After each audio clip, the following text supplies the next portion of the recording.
आपल्या सर्वांचे दैवत लोकनेते गोपीनाथ मुंडे साहेबांच्या पुतळ्याचं अनावरण झालेलं आहे। या अनावरणाच्या कार्यक्रमाला आत्ताच ज्यांनी आपल्याला मार्गदर्शन केलं ते 3 जिल्ह्यांचे आमदार सुरेश अण्णा धस मंचावर उपस्थित या मतदारसंघाच्या अगदी अर्ध्या मिनिटावर ज्या आमदार आहेत आमच्या सहकारी राहिलेल्या मोनिकाताई राजे कार्यक्रम वाढत चालल्यामुळे त्या बिचाऱ्या म्हणल्या तुम्ही भाषण करा, मी भाषण करत नाही, तर त्यांचे ही मी स्वागत करते माझ्या जिल्ह्यामध्ये। मंचावर उपस्थित या कार्यक्रमाचे अध्यक्ष लिंबाशेठ नागरगोजे, मला पूर्ण आठवतं लिंबाशेठ तुम्ही साहेबांना नुसते एकदा नाही अनेक वेळा भेटलेले आहेत। माझ्याच घरी एकदा दोनदा तुम्ही भेटला होता जेव्हा साहेब 2009ला लोकसभेला उभे राहिले होते पुण्याला, तर नेहमी तुमची माझी भेट झालेली आहे। तर मला त्याची पूर्ण जाणीव आहे की तुम्ही साहेबांवर किती प्रेम करत होते आणि साहेबही। काय तुम्ही अजूनही पालकत्वाची वाट पाहताय? 95,000पेक्षा अधिकच्या कुटुंबाचे आयुष्य आनंदाने भरले आहे। आजच कॉल करा आणि मिळवा फर्टिलिटी ट्रीटमेंटवर सूट आणि सर्वांना द्या आनंदाची बातमी। मंचावर उपस्थित आमच्या दोंडे साहेबांचे सुपुत्र युवा नेते आणि त्यांनी आठवण सांगितली त्यांच्या लहानपणीची अजय दोंडे, आमचे ज्येष्ठ पत्रकार ज्यांनी आज माझ्याविषयी इतकं सुंदर भाषण केलं की मला असं वाटायला लागलं की आता मला खूप असं जबाबदारी वाटायली आहे वसंतराव मुंडे, कारण ते इतकंच चांगलं बोलले आणि इतकं मोठं मला त्यांनी त्याच्यामध्ये सांगितलं, तर ती माझ्यासाठी एक फार मोठी जबाबदारी आहे। या कार्यक्रमाला मला ज्यांनी इथे येण्याचं ज्याचं 101% श्रेय ज्यांना जातं ते संतोषजी मानूरकर, ते त्यांचं माझं नातं अनेक वर्षाचं आहे। मला जेवढे स्टार प्रचारक काय काय लागलेल्या उपाध्या आहेत त्यांचे सगळ्यांचे ते जन्मदात्री आहेत, त्यामुळे संतोषजी मानूरकर आणि मागून 2 माणसं या कार्यक्रमाचं न बोलता संचालन करतायत। एक माझ्या डाव्या हाताला बसलेत विजय गोलार, एक दुसऱ्या डाव्या हाताला बसलेत रामराव केडकर। हे कुठल्याही सीटवर बसले असले तरी सगळं संचालन त्यांच्या हातात असतं। हळूच सर्जेराव तांदळे पण मध्ये मध्ये सांगायलेत काय करायचं। सुधीर घुमरे आहेत, सलीम जहांगीर आहेत, देवीदास नागरगोजे आहे, आमचा सुरेश उगलमुगले आहे, माणिक मामा खेडकर पाठरीतून आलेत, गोकुळ दौंड आहे, रामदास बडे आहे, आमचा जिल्हा परिषदचा सदस्य सत्कार करून खाली बसले, मानूरचे सच ना वर बसायला पाहिजे ना। मंचावर उपस्थित प्रकाश बडे, धनंजय बडे, कल्याण तांबे, पोपट कनुजे। आता तुम्ही म्हणताल ताईने एवढे नाव घेतले विसरल्या का काय, पण मी विसरले नाही।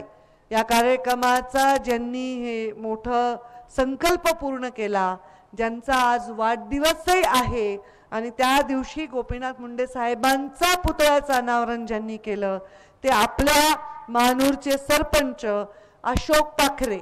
मामा म्हणावं एवढं वय नाही त्यांचं, काय आपण कुणालाही मामा काका अण्णा आप्पा काय काय लावतात ना। मग मला असं मुंडे साहेबांचं कसं होतं, मी गोपीनाथ मुंडे म्हणायचे, त्यांना राव लावलेलं आवडायचं नाही, जी लावलेलं आवडायचं नाही। आमच्या सगळ्या शाळेत पंकजा गोपीनाथ मुंडे असंच लिहायचं, राव जी लावायचं नाही। मी पण म्हणताना लोक मला ताई साहेब म्हणतात, ह्याचं कारण आहे कारण मुंडे साहेब वारल्यानंतर आम्ही साहेब कुणाला म्हणावं, साहेब म्हणलं ना की असं थाट असा वाटला पाहिजे, जॅकेट भारदस्त बांधा, चांगला महागडा एक खिशामध्ये पेन, चष्मा, ते केस त्याच्यात कंगवा, ते विंचरणं। आमचे मधुकर गर्जे असतील त्या आजूबाजूला माहित नाही, ते म्हणायचे मा साहेब काय छान दिसायचे होताई, दिसायचे दृष्टच लागली बघा, निव्वळ खिल्लारी बहिणावरनी दिसायचे। म्हणजे ग्रामीण भागातल्या माणसाला साहेब खिल्लारी बैलावरनी सुद्धा वाटायचे, इतकं प्रेम साहेबांनी केलं। त्याच्यामुळे मी तुम्हाला मामा म्हणणार नाही बाबा, कारण ते वयस्कर वाटत नाही, लहान आहे ते, एवढंच तर पिल्लू आहे याचं, त्यांना पण छोटा मान, ते पिल्लू नाही रे, त्याला लहान लेकरू आहे, तर त्याचं काही वय नाही। पण तरी तुम्ही सगळे म्हणत असाल तर अशोक मामा पाखरे त्यांना वाढदिवसाच्या खूप शुभेच्छा देते, खूप आशीर्वाद देते। मला वाटतं मानूरच्या इतिहासात सरपंचांनी एवढं चांगलं काम केल्याचं पहिलंच उदाहरण असेल। 14 कोटी रुपये आणले सुद्धा आणि खर्चले सुद्धा आणि उद्घाटन पण केले, तर चांगले संस्कार पंकजा मुंडेचे व्हायलेत नवीन पिढीवर, ह्याला काय चांगली गोष्ट आहे। अजून एक कौतुक वाटतं मला मानूरकरजी, मेन म्हणजे मी जेव्हा गोपीनाथ मुंडे साहेबांच्या जाण्यानंतर एक फार पीडा माझ्या मनामध्ये होती खूप। मुंडे साहेब गेले ना असं वाटायचं सगळं सोडून द्यावं, राजकारणाचं तोंड बघू नये, मी त्या 14 दिवस घोंगडीवर बसले. सगळ्या वडिलांचे मी सगळे विधी केले, सगळे विधी जे मुलांनी पण नाही करणार. घोंगडीवर बसले, त्यांचं सगळं केलं. कारण त्याच्या आधी मी काही फार धार्मिक विधीमध्ये पडत नव्हते, पण मी ते सगळे विधी अगदी मनोभावे केले. कारण मला असं वाटलं की साहेबांचं वय नव्हतं जायचं, अशात जायचं नव्हतं, अजून 5 वर्ष जगायचं होतं तुमच्यासाठी, माझ्यासाठी, समाजातल्या कानाकोपऱ्यातल्या लोकांसाठी.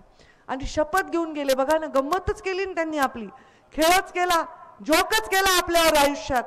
आणि साहेबांची शपथ घेऊन असं कधी घडलंय का कोणत्या नेत्याच्या बाबतीत की एखाद्याची शपथ झाली आहे आणि शपथ झाली, त्याचा सत्कार चालू आहे, त्याच्या सत्कारासाठी पूर्ण जिल्हा नटलाय, सगळीकडे बॅनर लागलेत.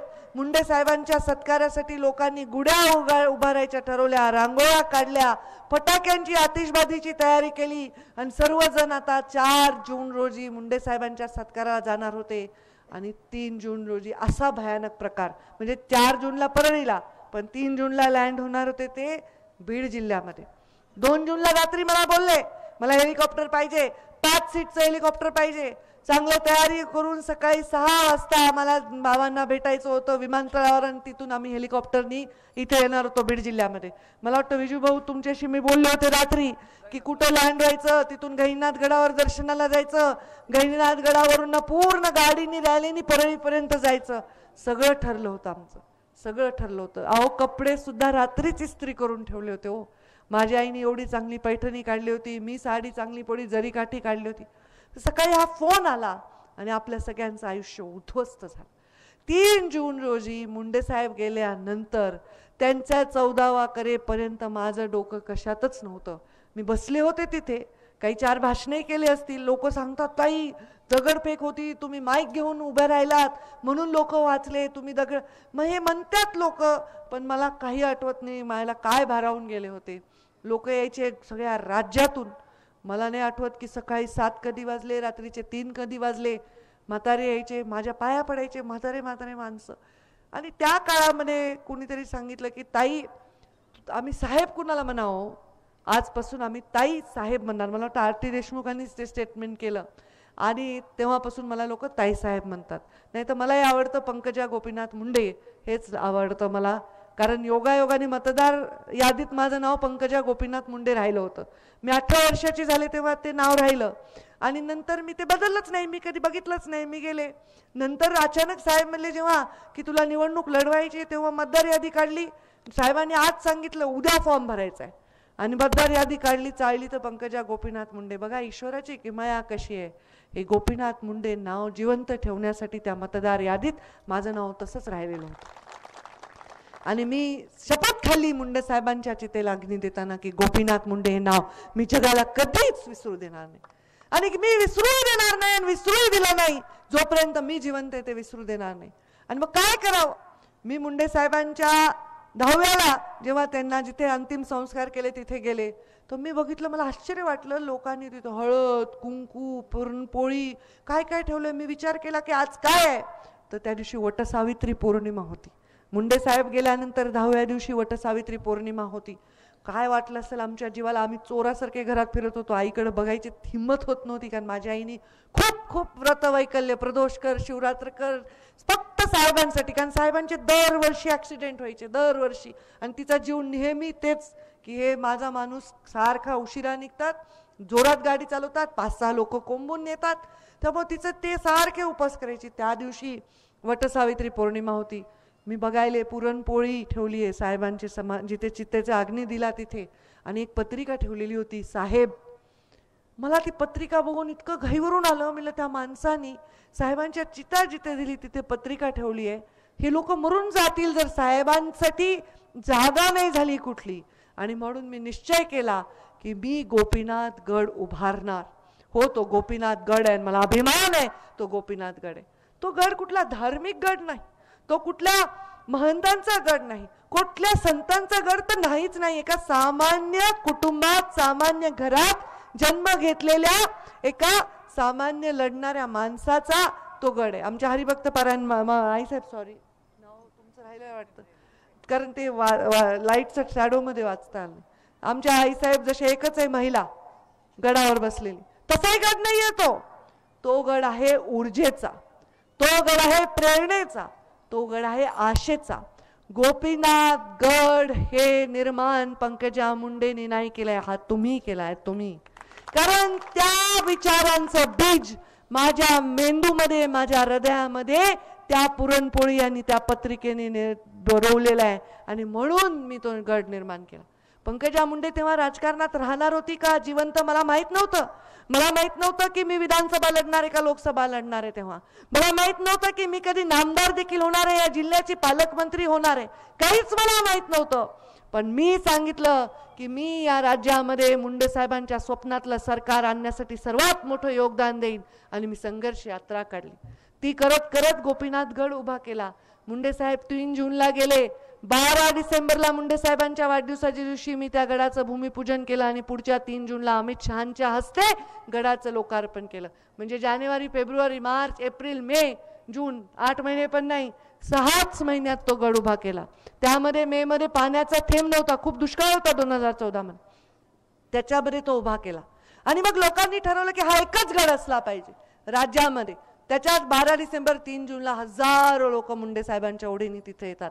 हजारो कार्यक्रम तिथे झाले, मोठे मोठे कार्यक्रम झाले. दोनही छत्रपती राज्याचे आले, केंद्रातले मंत्री आले, तेव्हाचे मुख्यमंत्री दरवर्षी त्या कार्यक्रमाला येत होते. सगळे मोठमोठे नेते आले, सगळ्या विचारांचे, सगळ्या पक्षांचे लोक तिथे आले.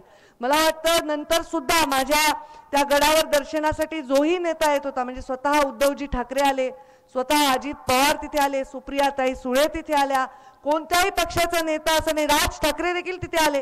म्हणजे असं नेताच राहिलं नाही की कोणी तिथे आलं नाही. आता फक्त प्रधानमंत्री नरेंद्र मोदी यायचे राहिलेले आहेत आणि मला वाटतं शरद पवार साहेब एक यायचे राहिलेत, कारण ते कधीच ते योग आला नाही.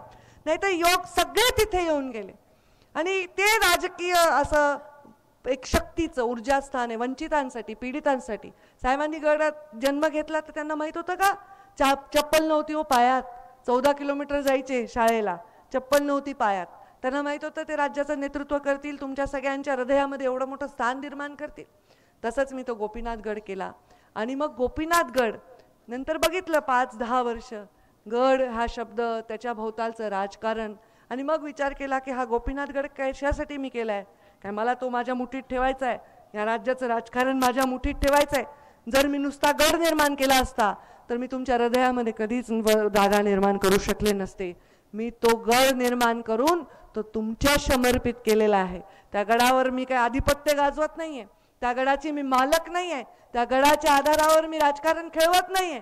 माझी एकच हेतू होता की गरीबाला, वंचिताला, पीडिताला कधी वाटलं की मला ऊर्जेची गरज आहे तर गोपीनाथ मुंडेचं जीवन त्याच्यासाठी ऊर्जा ठराव. आता विवेक पाखरे हे अशोक पाखरे, विवेक आहे आपला, दुसरा आहे माझा कार्यकर्ता अशोक मामा पाखरे, त्यांचा वाढदिवस आहे आज आणि त्यांनी आज मुंडे साहेबांच्या गडाचं लोकार्पण केलं. मी त्यांचं कौतुक करते आणि माझी संकल्पना यशस्वी झाली याच्याबद्दल मुंडे साहेबांचे आणि तुमचे आभार मानते. कारण ज्यांनी मुंडे साहेबांना पाहिलंच नाही त्याला गोपीनाथ गड बनवावा लागतो, हे त्या परळीच्या गोपीनाथ गड बनवण्यामागचं कारण होतं. आणि मग ठरवलं मागच्या 12 डिसेंबरला की आता तुम्ही लोक गोपीनाथ गडावर येऊ नका, गावागावात गोपीनाथ गड न्या.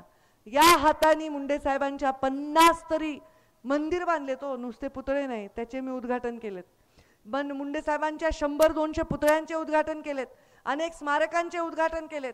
पण लोक किती शहाणे आणि किती मायाळू आहेत बघा. गोपीनाथ गड नाव देत नव्हते, कारण गोपीनाथ गड तर ताईच आहे. मिला अरे मी काही, माझा काही गड आहे का, मी आपल्या राधाताई सानप सर का आमचा गड थोडीच आहे, मी काय महंत आहे का मठाधिपती आहे, मी नाही. मी त्या गडाची मालक नाही, त्या गडाचे मालक तुम्ही आहेत. मग न्या गोपीनाथ गड गावागावात, न्या गोपीनाथ राज्याच्या कानाकोपऱ्यात. त्यामुळे म्हणलं गोपीनाथ गड नाव म्हणजे माझी काही त्याच्यामध्ये काही मोठी स्टॅम्प ड्युटी लागते असं काही नाही आहे. ते नाव आता तुम्हाला समर्पित आहे. न्या गावागावामध्ये गोपीनाथ गड न्या. आणि आज सुरेश दस अण्णांनी चांगली एक संकल्पना मांडली की जिथे जिथे गोपीनाथ गड आहे तिथे तिथे एक छान अभ्यासिका करा. आमच्या मोनिकाताईंनी पण गोपीनाथ गड बनवला आहे त्यांच्या मतदारसंघात, आपण बघितलं जाऊन.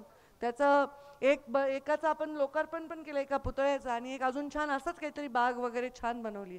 तर जिथे गोपीनाथ गड आहे तिथे अभ्यासिका करा, कारण गोपीनाथ मुंडे हे युवकांचं प्रेरणास्थान आहे, त्यांना एक आशा देणारं प्रेरणास्थान आहे. आणि त्यामुळे तिथे तुम्ही नक्कीच एक अभ्यासिका करा असं मी या निमित्ताने सांगेन. माझं भाषण ऐकण्यासाठी तुम्हाला 2-3 तास थांबावं लागलं, म्हणजे तसं तर तुम्हाला 6-7 तास थांबावं लागलं. जेवढा वेळ राधाताई सानप महाराजांना कीर्तन करावं लागलं तेवढा वेळ मी तुमचं भाषण सगळ्यांचे ऐकले. म्हणजे 2 तास मला उशीर झाला तर 2 तास फुल वसुली केलेली आहे सगळ्यांनी कार्यक्रमाची. सगळ्यांचे भाषण. नाही तर आमच्यासारख्यांचं काय असतं, आम्ही येतो कार्यक्रमाला, आम्ही 2 भाषणं करतो आणि पुढे निघतो. पण मी आज निवांत वेळ दिला होता. एकतर अशोक पाखरेंचा वाढदिवसही आहे आणि पुन्हा त्यांच्या परिवाराबरोबर सुद्धा आज त्यांचा केकही कापायचा आहे. पण उद्देश तो नाही आहे. उद्देश आहे की गोपीनाथ गडाचं समर्पण एक तरुण समाजातला एक वंचित घटकांचा युवक हा करतो आहे आणि हा वाढदिवस कितीतरी महत्त्वाचा आहे. वाढदिवस लोक करतात ना, डॉल्बी लावतात, रॅल्या काढतात, वाढदिवस लोक करतात ना, स्वतःचे काहीतरी मोठे मोठे बॅनर लावतात, सगळं करतात. पण मुंडे साहेबांच्या स्मारकाच्या लोकार्पण सोहळ्याने हा वाढदिवस केला. मी त्यांना खूप खूप आशीर्वादही देते, कारण मोठी आहे मी त्यांच्यापेक्षा. त्यांचा 41वा वाढदिवस आहे, मला 45 पूर्ण झाले, त्यामुळे मी मोठी आहे. त्याच्यामुळे मी तुम्हाला आशीर्वाद देऊ शकते आणि नात्याने पण मोठीच बहीण ही मोठीच असते. तर मी तुम्हाला खूप खूप आशीर्वाद देते की तुम्ही चांगलं काम करा आणि तुम्हा सर्वांचे पण खूप आभार मानते की कुणाच्या नशिबात आहे होय हे, कुणाच्या आता म्हणजे कुणाचं एवढं भव्य नशीब आहे हे बघा ना. हे चंद्राकार सभा आहे अशी तिथपर्यंत, मग अशी इथे आमच्या माऊली बसल्यात, हे तिकडे सगळे माणसं बसलेत. एवढे जर असे समोर बसवले, खुर्च्या बिरच्या लावल्या तर जनरली नेत्यांच्या सभा एवढ्या पण होऊ शकत नाहीत. एवढं सोपं नाही. हे काय आहे माझं, ना कुठला निवडणूक आहे, ना काही वाटप आहे, ना हे लाभार्थी संमेलन आहे, काहीच नाही आहे. तरी हे एवढ्या संख्येने तुम्ही आलात आणि रात्रीचे 11 वाजायला आलेत तरी तुम्ही बसलात. आणि माणसं तरी जरा उठून बिटून चाललेत, पण बायकांच्या पायाला मुंग्या आल्यात, मांडी बदलायलेत, इकडून तिकडे करायलेत, पण बसल्यात. कारण ताईचं भाषण ऐकल्याशिवाय कसं जाणार, बरोबर आहे का नाही? काय करू आता तुमचं, मी काय करू, मी तुमचं एवढं प्रेम केलात तर मला कसं जमल काम करायला? माझं डोकं काम करत नाही. एवढं प्रेम जर माझ्यावर केलं तर मी काय तुमचं परतफेड करू या प्रेमाची? कसं करू मी आता? दृष्ट काढू का तुमची मीठ मिरचीनी, का काय करू, लिंबू बांधू तुम्हाला? मला कळत नाही. एवढं प्रेम तुम्ही माझ्यावर करता, केवढं मोठं माझं भाग्य आहे. मुंडे साहेबांच्या पोटी जन्म घेतला हे तर भाग्य आहेच आहे. पण गोपीनाथ मुंडेंना जाऊन 10 वर्ष झाले तरी अजूनही लोक मला गोपीनाथ मुंडेंची कन्या म्हणून प्रेमाने बघतात. हे माझं कर्तृत्व असेल असं मला वाटतं, जे वसंतराव म्हणाले. कारण जर मी कर्तृत्वाने कमी पडले असते तर तुम्ही मुंडे साहेबांवर प्रेम केलं असतं, पण माझ्यावर केलं नसतं. मी वचन देते गोपीनाथ मुंडेंच्या या गोपीनाथ गडाच्या पवित्र साक्षीनी की माझ्याकडून कर्तृत्वात कधीच कसूर होणार नाही. माझ्याकडून तुम्हाला मान खाली लागावं लागेल असं काम माझ्या आयुष्यात आतापर्यंत झालं नाही, आता होणे शक्य नाही. तो माझ्या आयुष्यातला शेवटचा दिवस असेल जर कुठलंही चुकीचं काम माझ्या हातून घडलं. मी कधीच असं करणार. मी शत्रूलाही कधी त्रास दिला नाही. मी पालकमंत्री होते, आधी सुरेश दसांना आमच्या विरोधात होते, मग मी त्यांना घेतलं. मला कसं मेरिट लागतंय, मला काम करणारे माणसं पाहिजेत, काम करणारे. मग एक एक माणूस मी गोळा केला आणि ते निर्णय पचवायला लावले आपल्या लोकांना. सोपं नाही आहे. धोंडे साहेबांचं ते जे बैठकीतलं सांगितलं नाही ना आमच्या धोंडे साहेबांच्या सुपुत्रांनी, त्याचं कारण काय? त्या हळूच विजूभाऊ जोरात, म्हणजे हळू नाही जरा जोरातच ओरडले.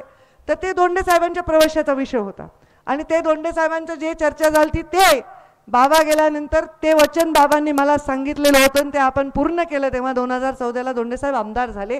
ते आमचं ठरलं होतं. साहेबांनी मला सांगितलं तेव्हा साहेब माझ्याकडे होते पुण्याला, मला असे येरझाऱ्या घालत होते, मला भीमराव धोंडे पाहिजे, हे त्यांचं वाक्य होतं. म्हणजे मित्र आहेत जुने आणि त्यावेळी लोकसभेला पहिल्यांदा लढत होते. आणि मग तेव्हा मला वाटतं रमेशराव अडसकर त्यांच्या नाही, तेव्हा पण धोंडे साहेब आमच्यावर होते 2009ला. मग परत ते तिकीटचं काहीतरी झालं, परत 14ला आले. 9ला मग तेच सांगायले ना, आपण आजबेंना दिलं होतं म्हणूनच तर तसं झालं. आता मग आले, मग ते मला मीटिंग आठवली. तर त्याच्यानंतर हे अडसकर लढले, ते आमच्यावर आले, रमेशराव अडसकर. सुरेश अण्णा दस लढले, ते आमच्यावर आले. म्हणजे मुंडे साहेबांवर लढणारा माणूस काही साधा असतो का? तो कामाचाच असतो ना. बिनकामाचा माणूस कशाला मुंडे साहेबांना पाडण्यासाठी ज्याला लोकसभेला उभं करतात त्यांचे विरोधक, ते काय विचारपूर्वकच करत असतील. मग आज हे आमच्यावर आले. म्हणजे एक ताकदवर लोक आता आपल्याबरोबर आहेत, ज्यांची समाजामध्ये पत आहे, ज्यांची ताकद आहे आणि जे जीवापाड लोकांचं काम करतात. अरे असे लोकच पाहिजे राजकारणात ना. आता अचानकच नवीन आणायले, कुणालाही करायले, कुणी जॅकेट घालून नेता व्हायले, असं नाही होत. असं करता येत नाही. ज्याचं समाजाची नाळ जोडली, ज्याचं समाजाशी काही देणं घेणे, जो 20-25 वर्ष चांगला खरपूस भाजून निघालेला आहे राजकारणाच्या शेगडीवर, कधी हरलाय, कधी जिंकलाय, कधी रडलाय, कधी हसलाय, असा माणूस या राजकारणाची गरज आहे. राजकारण आता मला सांगा, तुम्ही जेव्हा मुलाचं लग्न झालं त्याचं लग्न बोहल्यावर चढवता का त्याला? तो आधी रांगतो, मग चालतो, मग बळतो, मग शिकतो, मग मोठा होतो, डिग्री घेतो, कमवायला लागतो, मग लग्न करतात. राजकारणात सुद्धा माणसाला हळू परिपक्व बनावं लागतं, मग तो नेता होत असतो. मी सुद्धा राजकारणात आले, नेता झाले नाही. मी 2004 पासून काम करते, आज 24 आहे. 20 वर्ष झाले राजकारणात. संघर्षातून नेता झाले आणि पडल्यानंतर जास्त मोठी झाले. हो किती म्हणजे देवाने मला पाडलं ते काहीतरी बरंच केलं वाटतं मला. तर एक तर तुम्हालाही माझी आठवण होती, कारण पालकमंत्री होते तेव्हाचे दिवस आठवतात. मोनिका राजळेंना पण माझी आठवण होत असेल की त्या आताच्या ग्रामविकास मंत्र्यांकडे गेल्यावर थोडं तरी माझी आठवण होत असेल की अरे ताईंनी एवढा निधी दिला होता, आता जास्त होते म्हणायला, ताईंनी असं केलं होतं. प्रत्येक महाराष्ट्रातला आमदार हळूच कानात मला सांगतो, तुम्ही आम्हाला चहा पाजवायचे, तुम्हीच आम्हाला नाश्ता करू घालायचे आणि तुम्ही आम्हाला आतून बोलून फंड द्यायचे. कधीच मी कुणाचे रुपयाची मिंदी नाही, कधी कुणाचे म्हणजे एक कप चहाची मिंदी नाही, असं काम केलं. कारण तो जो माणूस त्या पुतळ्यामध्ये समाविष्ट झालाय ना, पुतळे असेच बनत नसतात. त्याला मुंडे साहेब म्हणायचे तसं हे येरा गबाळ्याचं काम नाही, आयुष्यामध्ये काट्याच्या वाटांवर चालणाऱ्या माणसाचेच पुतळे बनत असतात. हा छत्रपती शिवरायांचा महाराष्ट्र आहे, हा महामानव बाबासाहेब आंबेडकरांचा महाराष्ट्र आहे, हा महात्मा ज्योतिबा फुलेंचा महाराष्ट्र आहे, हा महाराष्ट्र हा विचारवंतांचा महाराष्ट्र आहे. त्यामुळं असं राजकारण ज्यांना येतं, ज्यांना कष्ट करता येतात, ज्यांना लोक विचारतात, ते आता ठीक आहे मला पद दिलं नाही काही नाही तरी एवढी गर्दी केली. आणि कोणताही माणूस कोणत्याही पदावर असेल ते मला मी रात्री 11 वाजता 6 तास लेट यायलो, कोण बसणार आहे? हे पुण्याई आहे, ह्याच्या मागे प्रेम आहे, ह्याच्या मागे अनुष्ठान आहे, ह्याच्या मागे समर्पण आहे. आणि तुमच्या ह्या समर्पणामुळे माझं हृदय जड झालं. हो 2-4 ब्लॉक निघतील माझ्या हार्टमध्ये, एवढा मला वैताग गेलाय. एवढं प्रेम करू नका हो माझ्यावर, मला कळ सहन होईना. जास्त गोड खाल्ल्यावर शुगर होत असती, प्रेमाची जर शुगर होत असेल तर पंकजा मुंडेला लोकांच्या प्रेमाची शुगर झाल्याशिवाय राहणार नाही. इतकं प्रेम आहे, इतकं प्रेम आहे. या प्रेमाने माझी झोळी तुम्ही भरून टाकली. मला माहीत नाही ईश्वराने माझ्या भाग्यामध्ये काय लिहिलंय. आत्तापर्यंत जे काही लिहिलं होतं त्याच्यात तुमच्या प्रेमाव्यतिरिक्त असं मला काही फार मिळालं नाही. माझ्या जीवनावर मी कधी काही बोलत नाही, पण मी फार दुःख, यातना, वेदना ज्या प्रत्येक स्त्रीच्या आणि पुरुषाच्या देखील जन्मात असतात त्या सगळ्या भोगून झालेल्या आहेत. त्या सगळ्या भोगून सुद्धा माझ्या चेहऱ्यावर कधी कधी नको असताना सुद्धा हसू घेऊन मी बाहेर येते. ते केवळ तुमच्यामुळे येते. तुम्ही नाही तर मला आयुष्यामध्ये काही नाही. ते खड्ड्यात गेलं कुठलं पदबीत मला त्याच्याशी काही देणं घेणं नाही, पण तुमचं प्रेम हे माझ्यासाठी सर्वात महत्त्वाचं आहे. आणि हे प्रेम तुम्हाला मी विकास देऊन, तुम्हाला मी दिशा देऊन, तुम्हाला मी चांगला सन्मार्ग देऊन, हे प्रेम आहे त्याची पावती आणि त्याची परतफेड मी करणार आहे. जशी तुम्ही प्रेमाने माझी ओटी भरलीत तशी मी तुमची ओटी सेवेने भरणार आहे. ह्यांची ओटी भरीन, तुमच्या चरणी सेवा अर्पण करेन. मला कधीच लोकप्रियतेचा कधीही मला कुठलाही मोह नाही, त्याचा मला कुठलाही अभिमान किंवा अहंकार नाही. पण 6 फूट उंच पोरी कुठं असतात? छोट्या छोट्या माझ्यावर फोटो काढायला उभ्या राहिल्या महिला की इथंच असतात. हे दिप्पाड बांधाय, आवाजामध्ये जोर आहे, लोक गाणे लावतात, डॉल्बी लावतात, काय मुना म्हणतात, कशी घुसते ते आर पार मुंडे साहेबाची तलवार. मला ते जेव्हा गाणं लावतात तर मला वाटतं मीच आहे ती तलवार, मीच तर घुसते आर पार, दुसरं कोण घुसणार आहे? जेव्हा ते गाणं काय संघर्ष कन्या पंकजताई बघा उतरली रणामध्ये, मला वाटतं मी घोड्यावरच बसले, मला वाटतं मी चिलखत घातले आणि माझ्या दोन्ही हातात तलवारीन मी निघाले आपली मैदानात. बघत नाही काय काय अंगात येतं तुम्हाला सांगू. आता काहीतरी मी मागच्या जन्मी काहीतरी राणी महाराणी का राजा असेल, काहीतरी युद्धच केले असतील. शिपाई तर नक्की असेल, राजा महाराजा नसेल समजा, पण नक्की मी कुठली तरी शिपाई असेल. मला ते असले गाणे लागल्यावर मला वाटतं अरे बाबा आता मी करूच काय, असं होतं मला. आणि हे रणरागिनी काय संघर्ष कन्या आणि वाघीण हे सगळे मोठे मोठे पालुपद, मोठे मोठे मुकुट माझ्या डोक्यावर, एवढं मोठं वजन सहन करणं साध्या गेरा गबाळ्याचं काम नाही आहे ते. त्यामुळे हे शक्ती तुमची आहे हो. शिवशक्ती यात्रा काढली मी 5000 किलोमीटर, सोपं नाही आहे. सकाळी 6 वाजल्यापासून जोपर्यंत माझे दर्शन पूर्ण होत नाही मी अन्नाचा कण घेत नव्हते. पण काय शक्ती माझ्यात येत होती माहीत नाही. प्रत्येक 5 किलोमीटरवर त्या गाडीतून वर डोकं काढायचे लोक, फुलं टाकायचे. मला बाकीचे सगळं म्हणायचे काय नशीबवान आहे तुम्ही, तुमच्यावर जेसीबी उलट्या करायलेत लोक. मी मला अंग काळं निळं व्हायले, तोंडावर लात बुक्क्यानी मारल्यासारखं झालं होतं मी. एवढे फुलं, लोकांना काय वाटतं ताईवर पाकळ्या कशा, पाकळ्या कमी खर्च, फुलंच टाकावे. हे फुलं मारायले, नेम धरू धरू असं करून करून मारायले. सगळं इकडं काळं निळं निळं निळं झालं होतं माझं. हे प्रेम आहे तुमचं, मला काळं निळं औषध घ्यावं लागतंय इतकं प्रेम. हे बायांमध्ये गेले ना काहीतरी हातबीत मोडूनच येते मी. हात मोडलाय माझा आता, इकडून एक लटकते, इकडून ताई इकडं बघा, ताई इकडं बघा. एक जण लेकरू हातात द्यायले, बरं लेकरू मी घेऊ शकते, 8 वर्षाचं पण म्हणतात लेकरू घ्या. आता म्हणलं मी उचलू कसं, तानं लेकरू उचलते, 1 वर्ष 2 वर्ष 7-8 वर्षाचं लेकरू ये घ्या. असा हात मोडलाय माझा आता. हा एवढाच हालायला इतका. आता इंजेक्शन घेऊन आले खांद्यामध्ये मी. म्हणलं बाबा एवढे 2 महिने जगू द्या, पुन्हा पुन्हा आराम करते थोड्या वेळ. पण मला हे सगळी ऊर्जा तुमच्यामुळे मिळते. ह्या अशा म्हणजे मानूरकरांचं माझं काय ऋणानुबंध आहेत मागच्या जन्मीचे माहीत नाही. तुमच्या लेखणीने नेहमी मला सन्मान दिलाय. आज खूप सुंदर कविता त्यांनी लिहिली आहे. बाकीच्यांनी भाषणं केले, मी खूप घाईघाई करून तुम्ही माझ्यासाठी थांबला असताल तर जरा थोडं बोललं पाहिजे. एक सुंदर कविता त्यांनी लिहिली आहे. माझ्यावर अनेक कविता त्यांनी लिहिल्या. त्यांचा मित्र आहे अशोक मिरगे, खूप सुंदर लिखाण आहे त्यांचं आणि त्यांच्या लोकप्रभामध्ये लिहिलं आहे. तर त्यांनी वर्णन केलं आहे, एक कमल जा एक पंकजा, म्हणजे माझं प्रीतमताईचं असावं. एक वीर तर एक तीर जशी यांची प्रतिमा आहे, एक धीर तर एक खंबीर अशी त्यांची गरिमा आहे. एक सागर तर एक किनारा, एक लाट तर एक वाट आहे. समजून घेतलं तर फार सोप्या नाही तर अवघड वाट आहे. एक ध्येय तर एक कर्तव्य, दोन्ही संयमाच्या मूर्ती आहेत. संघर्षाच्या काळात सुद्धा दिल्या वचनाच्या पूर्ती आहेत. एक नेतृत्व तर एक कर्तृत्व, राजकारणातही मुरब्बी आहेत. मुंडे साहेबांना त्यांच्यात पाहू, दोन्ही त्यांच्यात छबी आहेत. लोकनेत्याचं ऋण फेडण्यासाठी दुश्मन सुद्धा आपला व्हावा. मुंडे साहेबांचा राजकीय वारसा आपल्या मनामनात जपला जावा. खरंच माझा कोणी शत्रू नाही हो. मला कोणी शत्रू मानत असेल पण माझा कोणी शत्रू नाही. माझं हृदय राजकारणात काम करताना एवढं मोठं आहे, घरात तर अजूनच मोठं आहे, पण राजकारणात मी खोटं बोलत नाही. मी जे बोलते ते खरं नसेल तर उठून जा सभेतून, आणि माझं पटत असेल तर ऐका 2 मिनटं. मी म्हणत नाही माझा कोणी चुकलं तर मला वाटतं की हे का चुकला, पण माझं असं म्हणणं आहे की प्रत्येकाला चुकीला संधी द्यावी लागते, पश्चातापाची तरी संधी द्यावी लागते माणसाला.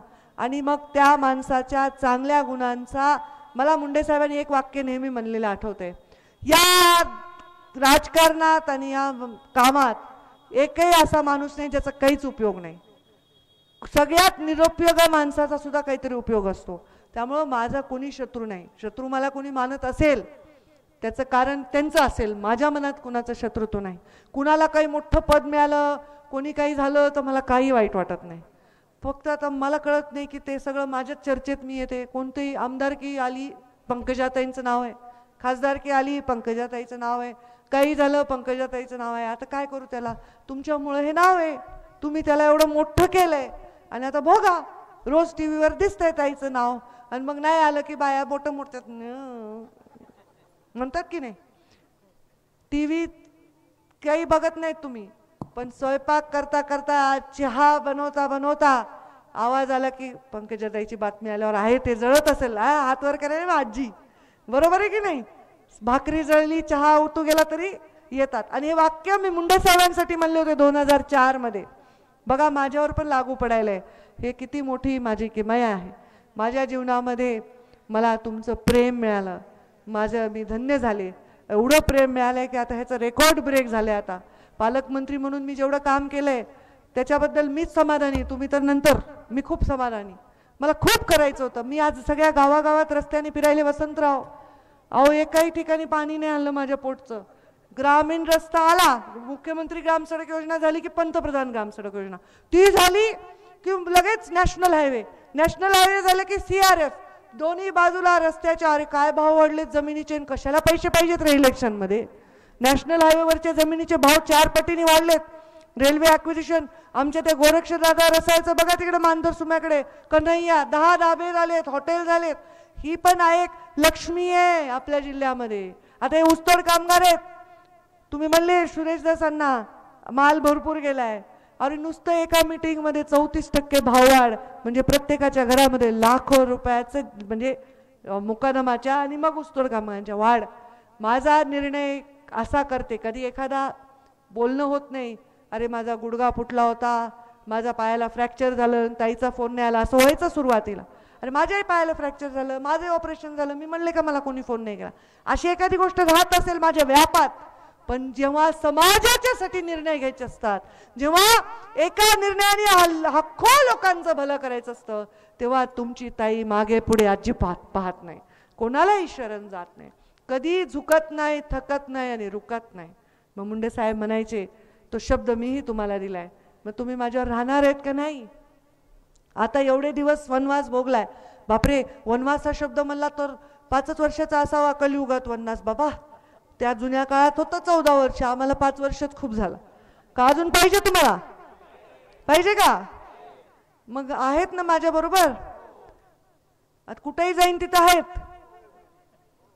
वर शिखरावर गेले तर आहेत का? दरीत गेले तर, नदीत गेले तर, आणि कोरड्या आडात उडी मारली तर म्हणजे मी पडून मेले नाही तर तुम्ही वरून पडणारच आहेत माझ्यावर. आहेत ना बघा हात वर केला बायांनी तर.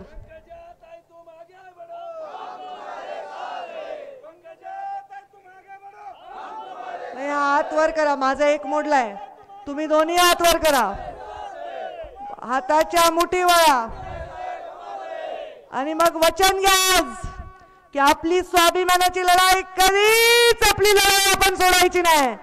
मी कशी उतरले रणामध्ये, तुम्ही पण रणामध्ये उतरायचं. उतरणार ना? मग चला आजपासून आपण रणामध्ये आहोत, या कलियुगाच्या राजकीय युद्धाच्या रणामध्ये. माझ्या पाठीमागे तुमच्या आशीर्वादाचं बळ उभं करा. तुमची मान खाली जाईल असं काम ना मी करेन ना कुणाला करू देईन, हे वचन तुम्हाला देते. मी थकणार नाही, मी रुकणार नाही आणि मी कुणासमोर कधीही झुकणार नाही. मी उठणार नाही, मी मातणार नाही, मी घेतला वसा. आता हे भाषण तुम्ही ऐकलंय, आता हे लोक काय लावतील ते लावू द्या, मलाही सवय झाली आहे, त्यामुळे त्याच्या काही टेन्शन घेऊ नका. फक्त ऐका काय भाषण आहे ते टीव्ही वर उद्या. ठीक आहे, चला, जय हिंद, जय महाराष्ट्र.